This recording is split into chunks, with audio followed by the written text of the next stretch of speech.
At that point, I was thinking very small. I wasn't really familiar with what we could actually do and how big it could get. Real estate is not a part-time job, even though so many people come into it as part-time real estate agents. Gayle and I see that all the time, and then they're out the door. Even though I didn't know exactly what I was going to do with real estate, I just wanted to kind of create my own path. Welcome to Own the Room with Pam and Gayle. We're so happy to have you here today. This is a place where we sit down with women who have vision, they have heart, and they have unstoppable energy. That just described you so well, Cam. Today, we are thrilled to sit down with Cam Wade. You are the co-owner of Strive Real Estate. You, just in the, I don't want to say short time that I've gotten to know you, because it feels like it's been longer than a short time, but I have seen you just redefine what it's like to be an entrepreneur and building generational wealth for you and your family. I've just been so impressed watching you. You do a lot of things. You're an investor. Pam already mentioned that you own a co-owner of the Strive Real Estate Group. You flip houses. Yes. You mentor. Yes. You are a mom. I You are a wife. Yes. So you wear and you're a philanthropist. Yes. So you wear a lot of hats. A lot of hats. Yeah. Women are so good at multitasking. That's what we're good at, though, right? Yeah. Yeah, why not capitalize on that? Well, tell us about yourself. What was it like growing up, or what made the impression of how you got into real estate? So maybe those early days. Yeah. So I grew up in a really small community just south of Fresno. It was a small ag community. And I was the oldest of four, or I am the oldest of four. And I, grew up in a culture where you go to school and then you go to college and then you go to med school. That was kind of the plan for me, right? When you're come from the culture that I do, or that I come from, there's a plan. Like your parents have a plan. They want you to either be a doctor, a lawyer, something of that sort. So real estate really wasn't ever in my plans at that time. And I went to Sunnyside High School after elementary. We had a kindergarten through 8th grade school. And so then I went to Sunnyside High School, which was a big culture shock for me because it was such a big school and I was the newbie. I went there because my parents wanted me to go to the Doctor's Academy. It was a program that set you up for, med school. See, I can't even think of it. That's how far out of my mind it was. But anyways, so I went to the Doctor's Academy and I went to college after that. I went away for college, but I had some life things that had happened. So I moved back to Fresno and didn't really know which direction I wanted to go in at that time. I was helping my family with their business and I was really trying to find myself. I felt really lost at that time. I didn't finish college in Santa Barbara, where I thought I was going to get my degree from. And I was actually dealing with a traumatic situation that I had to escape from at that time. And I actually ended up meeting Darren maybe a year or so after I moved back. He was a teller at Wells Fargo and I was a customer there. And so we kind of started to connect on mutual interests like basketball, the Lakers. And then we realized that we went to the same high school, but we didn't know each other. Wow. And we had mutual friends as well. So I was back in town and he was also back in town after leaving. And so we started to hang out and we started to realize that, we had really big goals of being entrepreneurs. And I got a lot of inspiration from him as far as like what to do next. I didn't realize that I was going to get into real estate, and I don't think he did at that either at that time when we had met, but we knew we wanted to do something big and impactful. So anyways, we started dating and he got his real estate license and then I got my real estate license, and The only reason I got it was because he did. And I thought, I came from a family of like having a family business, right? So in my head, I was like, maybe we can, collaborate together and create a business. But at that point, I was thinking very small. I wasn't really familiar with what we could actually do and how big it could get. So so I got my real estate license and here we are. So what family business did your family have? Yeah, so my family had a cleaning business, Oh, okay. and so it was very different than what the industry that I'm in right now. But I helped my parents with like contracts and things like that and managing employees. And so I got that kind of background Right. or experience, I should say, from there.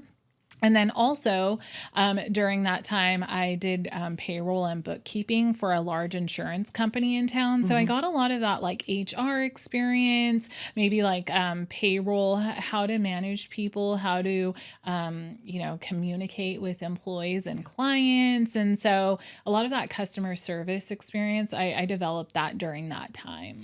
It must have felt very heavy back during those days because I know that in every culture, there is that need to make sure, like in your culture, doctors and lawyers, and it must have felt very heavy sitting down with him one day and saying, I've decided I don't want to be a doctor. I want to be in real estate. They're probably like, what? Yeah.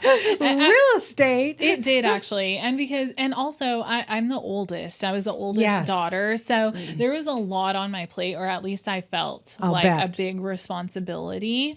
And there was a big age gap between me and my younger siblings. So, I felt a lot of responsibility, and it did impact me like negatively that I wasn't going in that path that my family wanted me to go into. But also I was very strong-willed, and I never noticed that about you. I was very strong-willed, and even though I didn't know exactly what I was going to do with real estate, I just wanted to kind of create my own path, right? And so the conversations were heavy, but we got through them, and those are probably some of the most difficult conversations I've had with like family, like, hey, this is not what I want to do, but this is what I want to do. So, but we got through it. So you're highly independent. I'm highly independent. Yes. And very driven. Very driven. Yeah. But were there some role models, mentors? Where did that come from? I don't know what that came from, or where that came from. I actually no. There were no role models or mentors at that time. I just knew that I didn't want to depend on people, and I wanted to create my own. My own stream of income where I didn't have to depend on anyone else for what I want out of my daily life, and traveling. I didn't want to have to go to someone and say, can I have money to go travel, or can I have money to go shopping? It's not that I had to do that at that time, but I felt like I had to ask.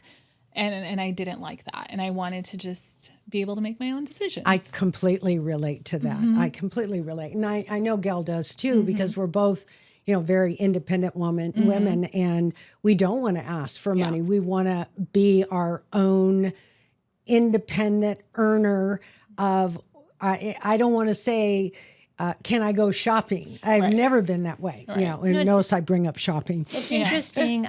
Women didn't have the right to get a credit card in their own name if they were married without their husband's signature up until 1978. So Pam and I both grew up with that. Now, I graduated from high school in 1974, so I didn't even realize that was an issue. But it's interesting when I look back, it hasn't been that long ago where we were constrained legally of what we could do. Right. So your generation has been able to create and define your new reality, ways. which is wonderful, and our daughters as well. So we have come a long way, baby. We have. And I think that's also why I'm self-employed and I'm an entrepreneur, because for me, I knew that I didn't want to have that clock in, clock out type of job where I had to ask for permission to go to my kids. We just talked about baseball practice and baseball games. I didn't want to have to ask for permission to leave work, to go do the things that, or go the places where I needed to be at for my kids and my family. So I'm highly independent in that way. So financial freedom. Let's talk about that just a minute. We are all with a platform that gives us financial freedom because of the different revenue streams that we have the opportunity to take advantage of if we choose to. How has that changed your life? I think that it has dramatically changed my life, financial freedom, because yes, with our brokerage, we have multiple streams of income, but we also have rentals and, stocks and things that we dabble in as well.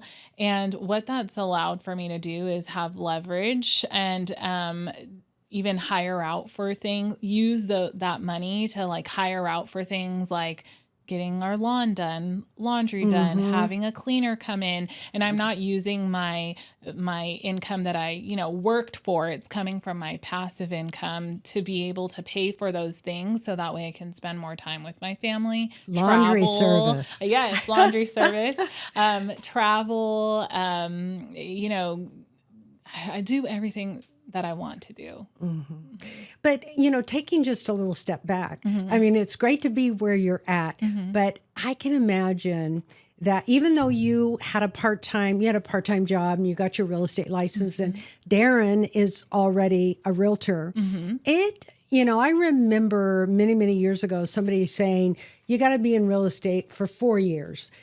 Before you really start seeing it pay off. So those must have been scary times. And how did you mentally get through that time in reassuring yourself that everything was going to be okay, that you guys were going to make it? Because you were a team. Yes. And of course you didn't have children when you first started off, but you wanted to have kids. You knew, as you said in your social media, you're living the life now that you dreamed of when you were a young girl. And I'm sure you had to go back and constantly be rekindling those dreams. And this is where I want to go. But how did you get through those early days? Yeah. So when I left my part-time job of doing the bookkeeping and payroll, I wasn't helping my family at that time. I was doing the bookkeeping and payroll. When I left that job, I was pregnant, and actually I had my first child, which was my oldest son, DJ. And Darren basically gave me an ultimatum. He said, you have 1 foot in and 1 foot out, and I don't understand why. And to be honest, I was really scared. Yeah. We just spent thousands of dollars doing IVF. We had bought a home prior to that, got married the year before that. And so we had all of these expenses and extra expenses like IVF that I was scared that if I left that job, that real estate, I mean, what if I wasn't successful? What if people didn't want to hire me as a realtor? There was all those negative conversations that I was just having in my head.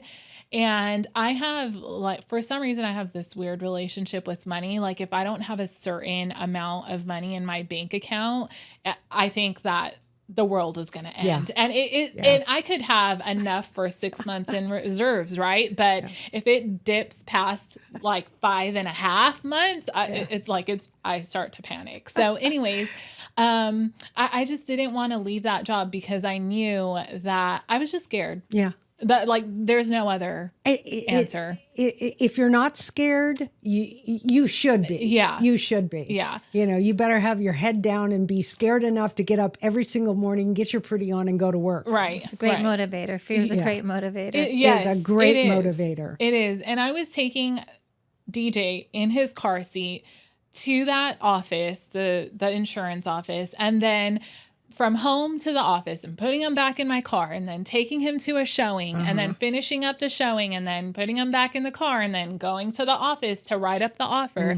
I was doing that every day, every week, maybe not Where showing there's a will, there's a way. Exactly. And so, that is so true. And I'm going to go a little off topic, but it just reminds me when I feel like they're not doing their best, I'm like, man, I mean, you just don't know. Like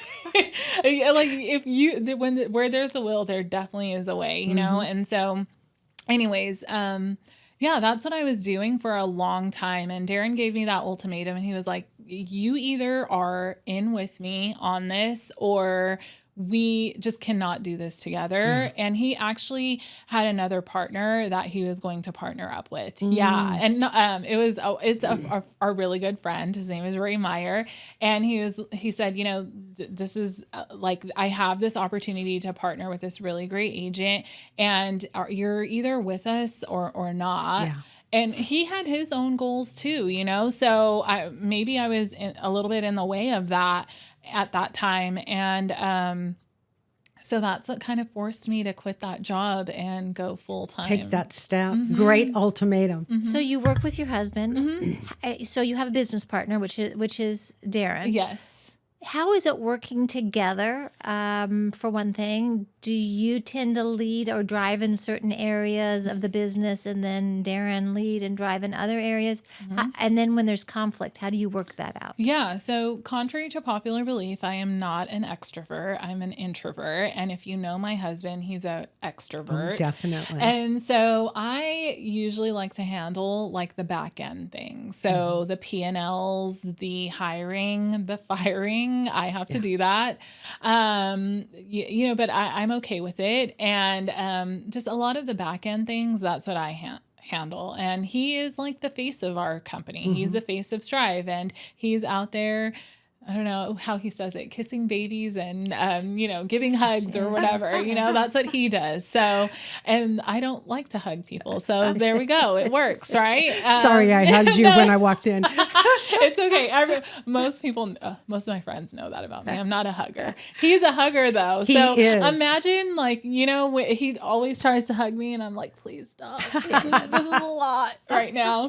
But anyways, we're two very opposite personalities. So on the business end of things, he does all the front facing stuff. I do the back end. And we also don't work with the same clients together because we have different ways to negotiate, different ways to communicate with people. And oftentimes it does clash because I don't agree with how he's handling things. He may not agree with how I handle things. So we have separate clients and it works for the both of us. That's interesting. Yeah. Obviously we have a very similar sphere. So we'll kind of like one person will take the lead if it's someone that we both know and that we're working with together. And the other one will kind of take the back seat on that one. What about the visionary? Yeah. So I watch you both, and you both complement each other so well, just like you just talked about the yin and the yang. But my imagination is, who is the visionary, and do you do like business planning together? Do you do a 5-year plan? Share with us a little bit about what it looks like to be in the business of Strive Inc. Yeah. So I would say he is the visionary, and he has the dream and like, this is what we should do. And I'm like, all right, okay, let's do it. And here's how we're going to make it happen. The execution. Yeah. Yeah. And so, he thinks really big, but he's also not a risk taker. You know what I mean? So I'm the risk taker. And even when it comes to like our investment properties and things like that, he's very hesitant, very conservative. Like it takes him a day or two to figure out if it's a property he's going to buy or if it's a business expense that he's going to make. And for me, I'm very quick. Like I know our numbers. So I'm like, okay, this makes sense. Let's do this. this doesn't make sense. So we're going to just completely take it So out. you're more analytical. So you already have the numbers worked out in your head. And then Darren's looking to see if it feels good. Yes. Oh, that's a great combination. Yeah. That is really a great combination. Yeah. Tell us about your first investment property. Yeah. So our first investment property, I think our son was about a year old at that time. And we started really talking about generational wealth. We both didn't have, anything handed to us. Everything that we've created in our life, we've worked hard for. In fact, our first home that we bought, I think we got closing cost credit. So we only had to come in with our down payment, which was just enough that we had saved for that home. And then we had to put our washer, dryer, refrigerator on credit card completely. So, it was, when I talk about like starting from the bottom, like we really did. You really did, So here's two young first time parents, and he's going to a listing, and it's just like any other listing appointment, right? I'm going to list this home, put it on the market. Hopefully it sells. It was actually a family member of his that needed to sell that home, and so he went to the appointment. I think he took the listing actually, and then came home and said, "Hey, I'm going to list this home." And so I'm just looking at the numbers, looking at where the home is, what the price is. And I'm like, why don't we just buy it? And he looks at me like I'm crazy. And I'm like, no, like, let's buy it and rent it out. Let's keep it as a rental. And we were kind of, again, not agreeing on that at that time. And I'm like, listen, we can do this. We just got to start somewhere. He's right? thinking, no, we need the commission. Yes. And you're going, we can have the ongoing commission in monthly rental payments. Exactly. Yeah. So we did. He went back to his family, and I know he was uncomfortable, but it got him out of his comfort zone. And he said, "I want to buy the home, and will you seller finance me until I can fix it up and refinance the home into a traditional loan?" And they said, "You know what? We have time to do that." And so that's exactly what happened. We closed. He went in there because it did need a lot of work. We actually borrowed money again for the rehab of the home. We borrowed it from a close family friend, and he did the rehab, and then he refinanced into a traditional loan. Molly did the loan for us. Of I'll never course. forget that because she was like, "Really, this is a $100,000 loan? I don't do loans this small." And I'm like, "Please!" And so she did, and here we are. We've owned it for about 10 years now, I think. And it's one of our biggest cash flowing properties. I don't want our listeners to not realize everything that you've just said. I mean, you had vision. Mm-hmm. You took a huge risk. I mean, you're a young married couple with a lot of responsibility with a baby, and I'm sure we're highly dependent upon getting that commission in the door. So for anybody who thinks that investing in real estate and becoming a flipper and becoming an entrepreneur is not without risk, doesn't lead to some sleepless nights, think again, right? Yeah. And going back to the brokerage that we're at that encourages multiple streams of income, every brokerage that I've been at has taught you to help buyers buy homes and help sellers sell homes. They never teach you to go into a listing appointment and give options to the seller to possibly buy that home for yourself as an investment. And I'm really glad that I'm at a brokerage now where new agents come in and maybe join our team or join our, group where we can teach that to them. Like, not every appointment has to be for you to list the home or help, list the home. It could be an appointment where you can say to yourself, is this a home that I can maybe buy for myself and keep it as a rental? And also help the seller at the same time get out of a situation that may not be a great situation, Right. I'm glad we're, as an industry, as a brokerage, we're heading that way. Yeah. What I love about what you talked about was the strategy. So you saw the opportunity. The opportunity is there. But now it's being able to execute a strategy. How are we going to get this? Yes. And that you found some ways using seller financing and then also family members that could give you a loan and a commercial loan from a mortgage broker at that time. Right. To be able to execute this to the place where you could actually own it and put it in your portfolio. Exactly. So that execution and strategy, and for your clients, you are able to help them see the opportunities or the options they have in front of them. They just don't have to get 80% financing or 90% financing, that there are other ways to hold a property. Right. So they're very lucky that they have you as their agent. Thank you. I know back when we were in the recession and there were a lot of short sales going on. That was, I saw that as just a great opportunity to purchase properties because they already weren't going to get any funds out of it.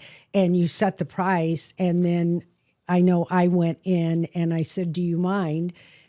You know, it's a short sale. You're not getting any money anyway, because it's a fine line that when you're going in, I think you said it was relatives of yours, that first investment property, but it's a fine line. I mean, you got to make sure that you're leading with integrity. Oh, for sure. Yes. Yes. And a lot of the properties that we purchase, they're properties that, maybe there's tenants in there that are non-paying tenants and the seller just cannot afford an attorney to evict the home. Or maybe it's a home that needs a ton of work and isn't financeable, and putting it on the open market may not be in the best interest of the seller. So normally it's, those types of homes, but also, creating options for clients and sellers and letting them know, like, this is how much you would make if you put the home on the market, or this is how much you would make if you sold the home to an investor. So you definitely have to have those conversations. Right. Very true. Yeah. Let's talk about your team. Tell us about your team. And that journey, because I know there was a time where you were talking about, you thought the way to go was to build this great big team. Right. Now that you got both feet in the door, right? Things really start. I don't mean to ask that question, then go back, but I do want to make this point.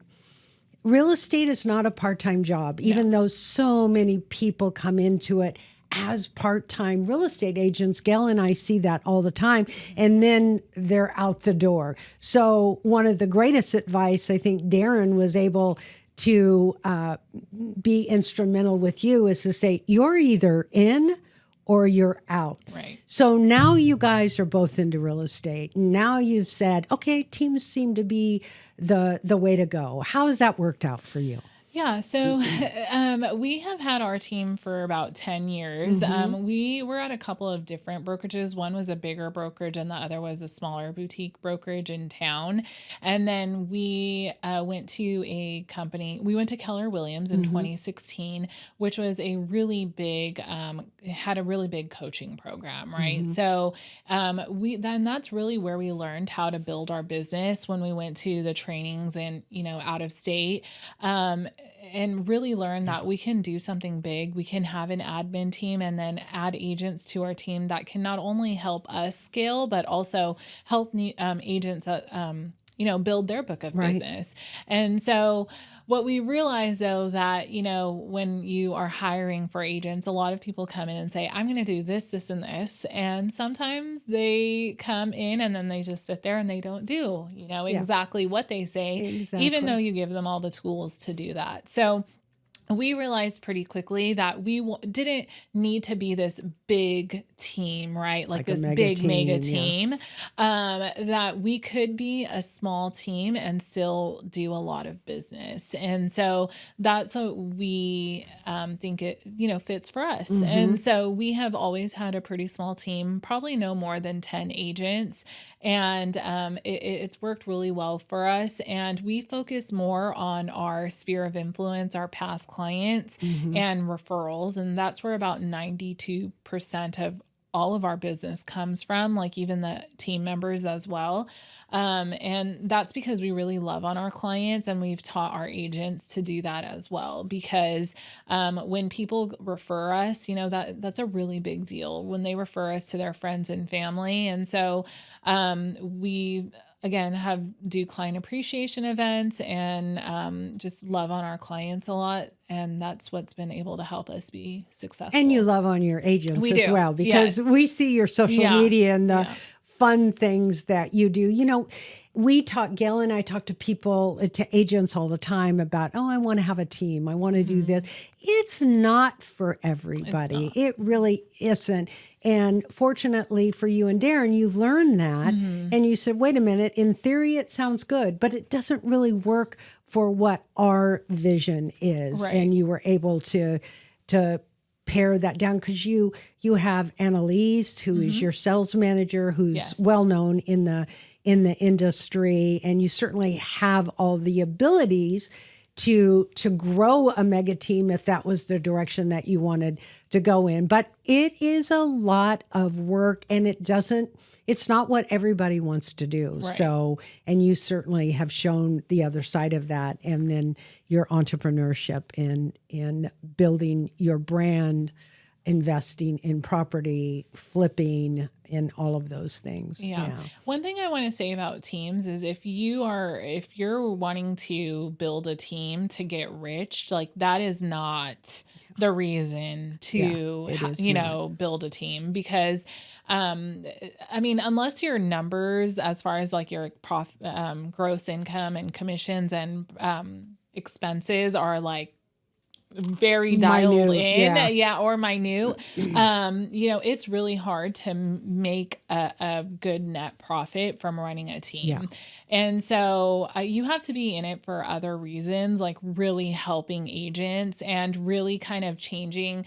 Well, one of the reasons why I like to add new team members to our team is to help build a great culture. So that way they can learn how to be a great agent and not develop poor habits, but develop great habits, and then leave our team successful and being able to do it on their own. Right. So and if you're in it to like get rich, I don't think that's possible. Yeah. Gayle and I have experienced that. Believe me. Yeah. The building wealth in real estate is really not about that day-to-day transactional piece that most real estate agents have. It's about investing in real estate and growing your wealth through real estate. Yeah. So one thing I will say though, it has allowed for leverage in my life because, having an Annalise and having the team members, whenever Darren and I are not available, we have our team to back us up. And whenever they're not available, they're living life or on vacation or they're doing something with their kids, then we're available for them. So that's something that you don't always get as a solo agent. Because, sometimes agents don't want to tell other agents like, oh, this is my client. Can you go show them? There's like that worry, like, are they going to steal my client?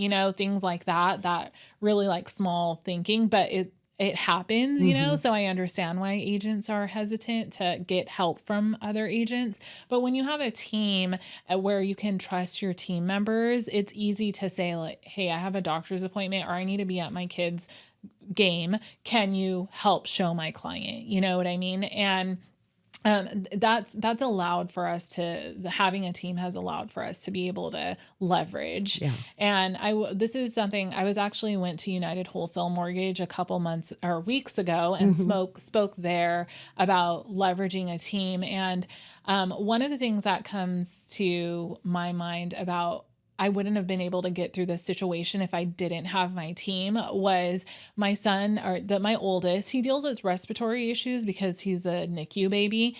And he actually developed pneumonia 2 years ago. And it was during the summertime. So it wasn't during the winter. So it came out of the blue, right? Because you would think that, they would only get sick in the winter time, right? Very unexpected. Yeah.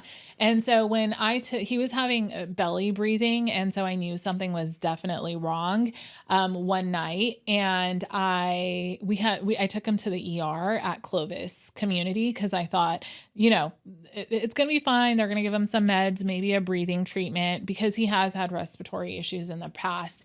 But what ended up happening was that his oxygen levels were extremely low. Oh, really? Like to the point where I had a whole group of doctors and nurses just in a room with us together trying to figure out what they were going to do. And I didn't understand because I didn't understand the severity of the situation. And I haven't really talked about this out loud, but I feel like I was so wrapped up in work like that prior week that I could have done better to pay attention to what his body was doing. Right. And I had taken him to his pediatrician and they told me, just give him an inhaler. He'll be fine. But as his mom, I felt like I should have done more. And instead it got to that point and we found ourselves in the ER and they were like, we cannot do anything for him here. He needs to be on oxygen and we need to either take him by helicopter or ambulance to the Valley Children's. And I was like, what are you talking about? Like like this can't be happening right now. How scary. You know what I mean? And they're like, no, ma'am, his oxygen levels are very low. And so I realized in that moment that this was like a do or die situation. And they were standing at the door and they were counting his breaths, like looking at his chest or his stomach and counting his breaths. And they were like, okay, the ambulance is outside. Once he gets to this many breaths per minute, whatever it was, then we will quickly take him from here to the ambulance. And then when we get to Herndon and 41, we're going to let Valley Children's know that we will be there in this many minutes. And I did not know what was happening in that moment. I was seeing black, I was seeing red, whatever that is. And pretty much I was by myself because Darren was with the twins. And so that's what happened. They were like, okay, he took that many number of breaths, get him in the ambulance. We got in the ambulance and we went all the way to Valley Children's. They were at the door. They had the doors open for us. They were waiting for us and they put him on breathing, like a breathing machine.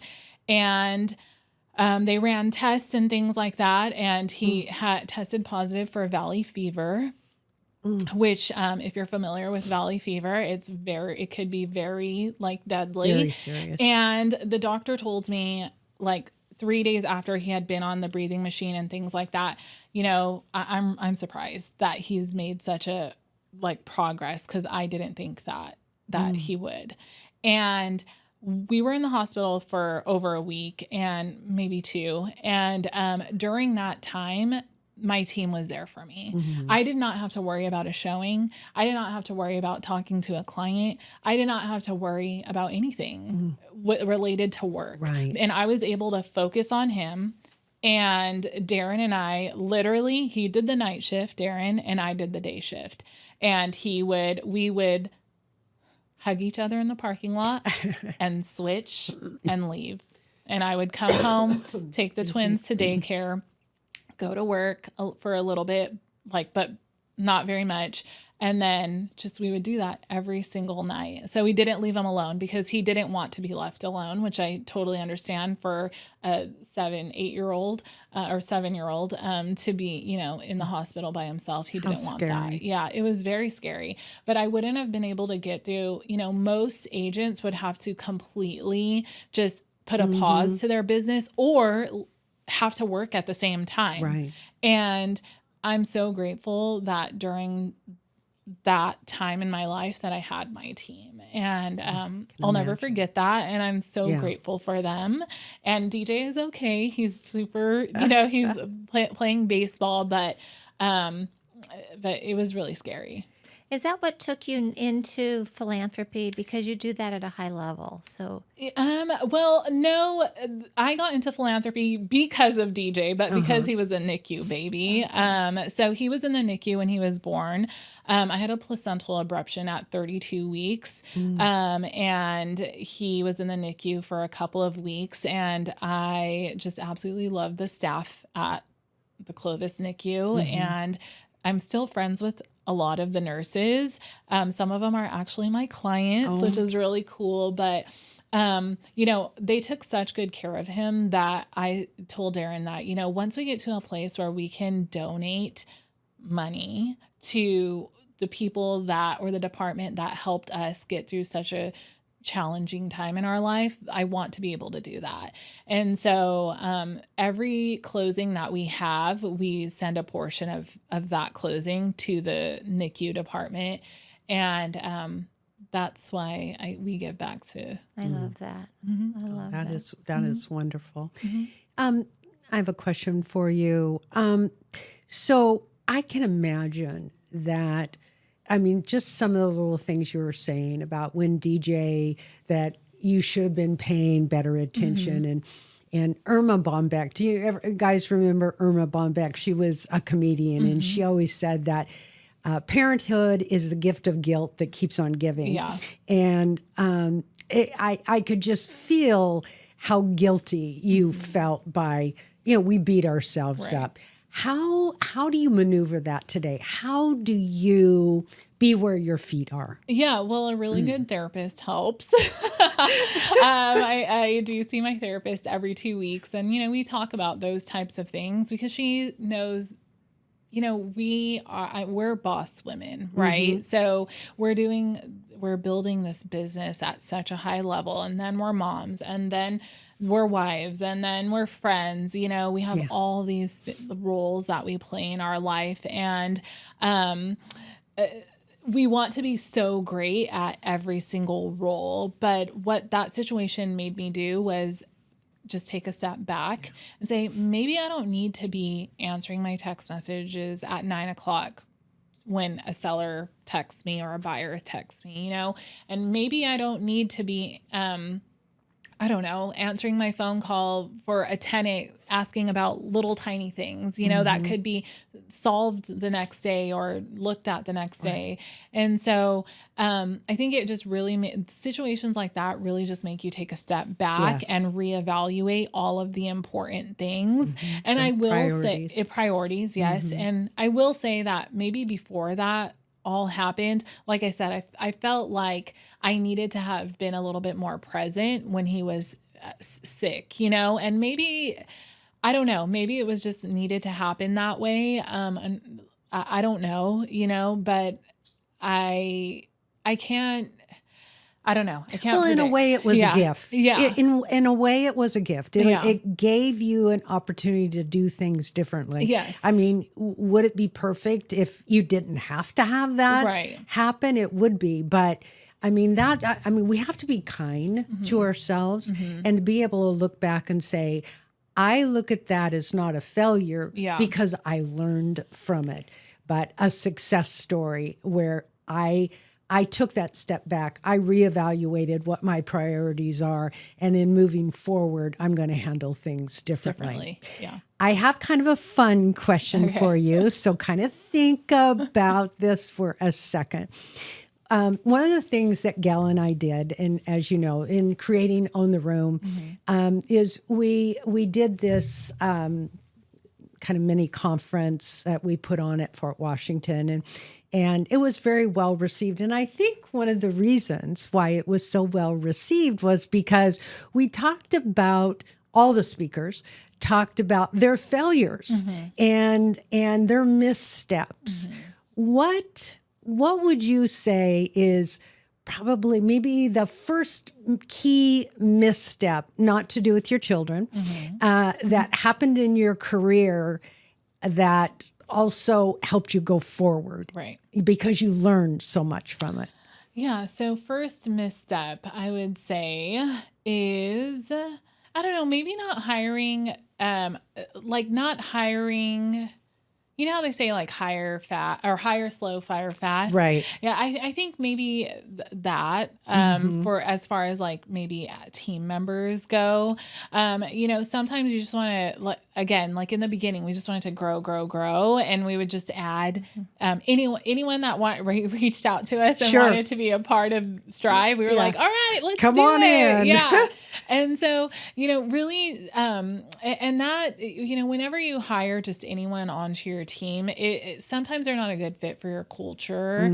And I think that if you have that one bad apple, it really creates like a toxic type of energy environment for your team. And I feel like we operate pretty no drama. I mean, some things are inevitable, but like very no drama type of, no nonsense, no BS type of like team, right? And we all are very supportive of each other. And so I think that would probably be the biggest misstep, is just hiring people too fast and then not letting them go fast enough if they didn't fit the culture. And I think, you know, because you don't want to have that awkward conversation with people like, hey, it's not working out and maybe we should not, you know, just separate. And you know, those conversations are hard and they're uncomfortable and they're awkward. And then you know, the real estate community in Fresno is so small, so you know, people say things and everyone has their own perspective on the same situation. So you like, you don't want that conflict or bad negative energy. So, I think that learning to just, if it's not working out, just say, hey, you know, thank you so much for everything that you've done for our team. And it's just not working out. So maybe we should go our separate ways. And I think like that is so important in different scenarios in our life, but I'm glad I'm more comfortable saying that. You have had a lot of, just talking here today, I just see so many places where you had the opportunity for growth and that you took that opportunity and you keep leveling up. What is next for the Strive Real Estate Group and or you and Darren? Yeah, so I think next is just growing our real estate portfolio. I don't think that we'll fully, I think we'll always be real estate agents, you know, because a lot of our family and friends really trust us with their real estate transactions. And I feel like I would always want to be there for them. But I think building our real estate portfolio, as far as investment properties, is our next thing. We've kind of the market's changed obviously a little bit, so numbers have been a little bit tight. So adding new rentals has been challenging, but I think that, you know, maybe we're not looking in the right places and we should dig a little deeper on that and start to add multifamilies. I would love to, you know, own a different businesses like my friends do. You know, they don't have all their eggs in one basket. I know they don't have all their eggs in one basket. And I think that it's really important because the last couple of years, things were a little scary, you know, and we in real estate, and when you have other sources of income, it's always very helpful and it takes the stress off of like just having to produce at a high level all of the time. Because sometimes in real estate, our market is super hot. Like looking at 2000, 2001, 2002, what our real estate market was, even with COVID. Yes. I mean, who would have thought COVID would have turned our market upside down and all these people would be coming in and wanting to buy and pay cash. And it was crazy. And then go back even further to the recession. But there's opportunities in every market. There's no doubt. And maybe today isn't a good day to be buying real estate, but if you stay in it long enough, you'll find that market where you'll find those deals or the market will turn. And if if you have vision, which you do, you'll see those markets coming and prepare for them and put money away and say, okay, now it's a short sell market or whatever it is. And it's time to buy properties. Yes. So there's so many opportunities in real estate. There's There no are. doubt about it. Well, Cam, thank you so much for sharing your story with us today. Your journey is just a reminder that leadership looks different for everyone, and it sure looks good on you, girl. Thank you. Thank you so much. It's just been a real joy being with you today. Thank you so much. Thank you.